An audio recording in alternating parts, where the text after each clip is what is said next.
Comme on vous l'avait annoncé l'année dernière, le musée du site patrimonial de pêche Matamaja s'est renouvelé et après plusieurs mois d'attente, la nouvelle exposition permanente du musée est maintenant prête à vous accueillir. Suivez-moi, je vais vous amener faire le tour. Aujourd'hui, on marque une page importante de l'histoire de Matamaja et on espère qu'il va y avoir encore beaucoup de chapitres et de surprises. Au nom de toute l'équipe de Matamaja, nous souhaitons bon succès. Nous avons très hâte de vous présenter notre exposition. Santé! Bravo!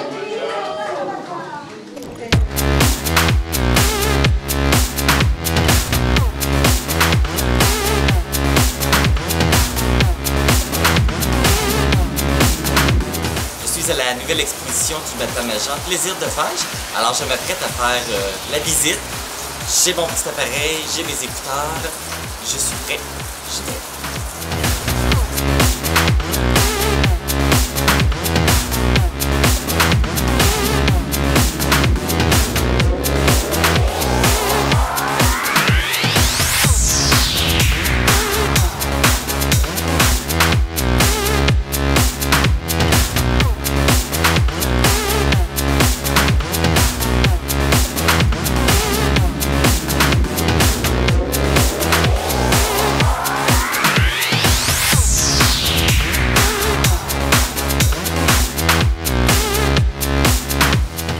Donc, dans chaque pièce qu'on arrive dans le musée, il y a une petite mouche.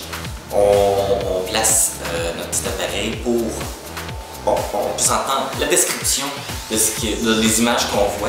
Et les voix qu'on entend, c'est deux personnes qui se parlent et qui expliquent ce qu'on voit dans la pièce.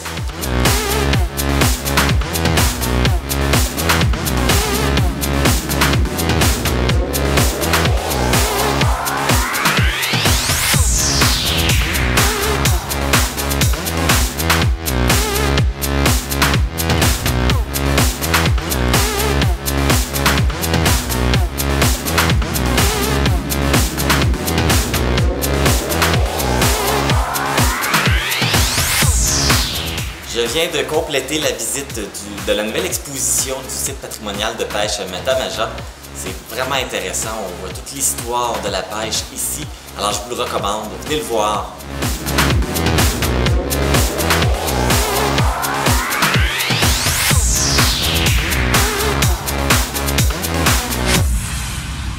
Je suis en compagnie d'Édith Ouellette, qui est la directrice du site patrimonial de pêche Matamaja, et de Laurent-Michel Tremblay, qui est le concepteur de l'exposition. Bonjour à vous deux. Bonjour. Bonjour. C'est une grande journée aujourd'hui. On inaugure la nouvelle exposition du musée. Comment on se sent? Hey, on se sent comme contente d'arriver à un point où c'est l'aboutissement d'un rêve qui se réalise. On est bien excités parce que ça fait plus de 2 ans. Oui. Qu'on travaille sur le projet. Et puis, tout juste encore, il y a une semaine, on est en train d'installer des vitrines, des objets, ajuster les éclairages. On est très content que ce soit terminé. Puis, on est très satisfait du résultat. Justement, Laurent, qu'est-ce qui t'a convaincu d'embarquer dans ce projet? Edith. Mais c'est l'histoire aussi, l'histoire de la région. Je voyais vraiment qu'il y avait un trésor avec la rivière Matapédia, la rivière Kosapskal. Il y a un trésor d'histoire qui n'était pas mis en valeur. Fait que notre idée, c'était vraiment là, de s'ancrer ici, de mettre en valeur le site, l'histoire ancienne et présente, puis de faire rayonner ça sur la Gaspésie. Qu'est-ce que ça a demandé comme travail? Là, ça fait 2 ans que vous travaillez là-dessus, mais qu'est-ce que ça a demandé? Ça a demandé de la recherche. Qu'est-ce que ça a demandé au total comme travail?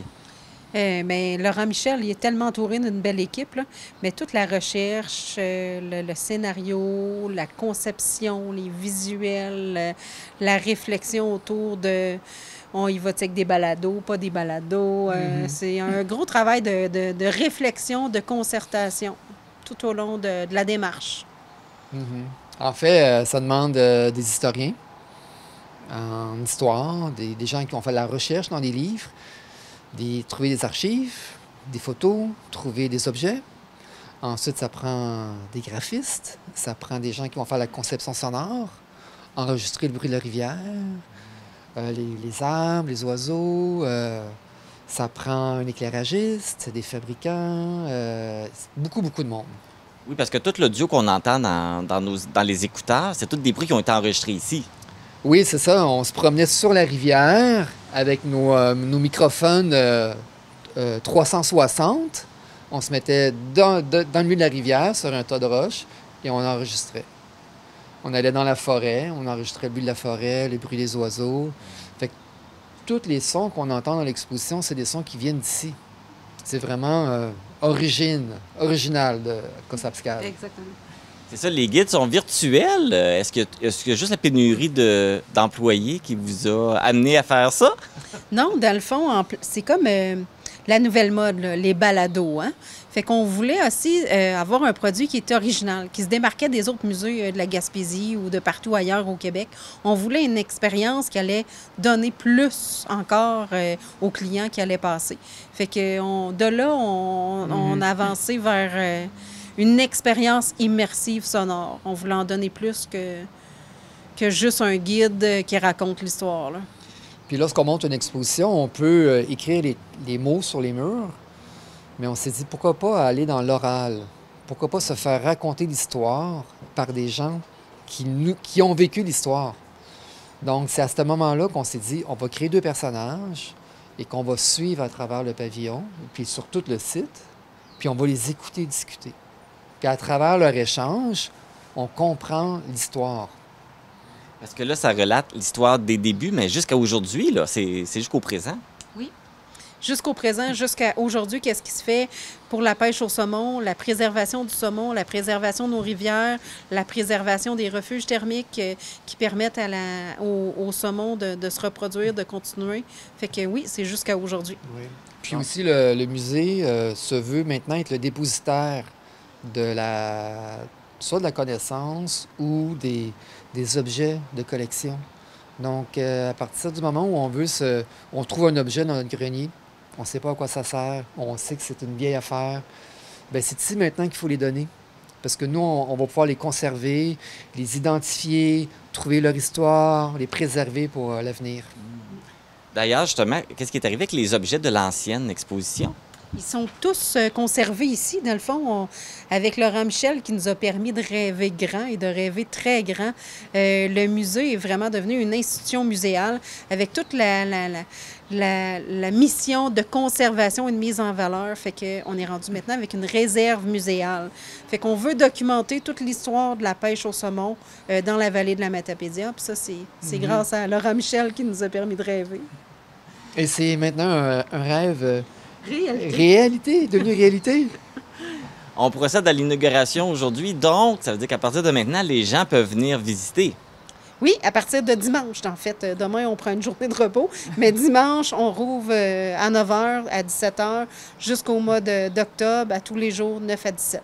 Et il y a aussi, on a développé en marge de l'exposition un programme éducatif qui est offert aux écoles primaires de la région de la Matapédia, jusque dans la baie des Chaleurs, puis jusque dans le bas du fleuve. Et ça va se passer comment? Bien, dans le fond, c'est un programme éducatif qui a été monté, fait que l'offre scolaire va être envoyée aux commissions scolaires là, dès cet automne. On a des groupes tests qui rentrent la semaine prochaine. On comprend que l'été, les écoles sont fermées. Fait qu'à l'automne, les programmes vont être envoyés, puis les écoles vont être invitées à venir nous visiter. Puis c'est un programme scolaire qui est calqué sur les informations qui sont transmises à l'école. Donc, les professeurs, là, c'est un truc clé en main où ils viennent, puis c'est calqué sur l'information qu'ils doivent transmettre aux élèves. Oh, une belle initiative pour encourager justement les jeunes à s'intéresser à l'histoire de la pêche au saumon. Et oui, c'est apprendre de manière différemment, puis de venir, puis de dire, quand on parle des Premières Nations, des Autochtones, bien on le voit vraiment avec un canot d'écorce, puis tout ça, fait que non, on est vraiment contents de nos programmes scolaires. Et là, les gens qui veulent venir voir, est-ce qu'ils doivent réserver leur place avant ou ils peuvent se présenter le jour même puis ils peuvent venir visiter?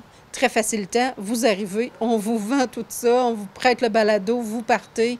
Il faut prévoir quand même un 90 minutes de votre temps, prendre le temps de faire le tour parce que c'est quand même grand, le site patrimonial de pêche. Tu as le bâtiment principal, la neigière, la remise à canot, le bassin à saumon. Donc, prévoir tout le temps pour bien faire le tour de toute l'exposition. Mais ça vaut la peine. Je l'ai effectué, puis c'est vraiment intéressant. Fait que on encourage les gens à venir voir l'exposition. Édith, Laurent, Oui. merci beaucoup. Ça me fait plaisir. Ça fait plaisir. Et je vous souhaite beaucoup de succès avec cette nouvelle exposition. Merci. Merci. Vous pourrez voir la nouvelle exposition permanente ici au site patrimonial de pêche Matamaja, au 53C rue Saint-Jacques-Sud, à Causapscal. Bonne visite!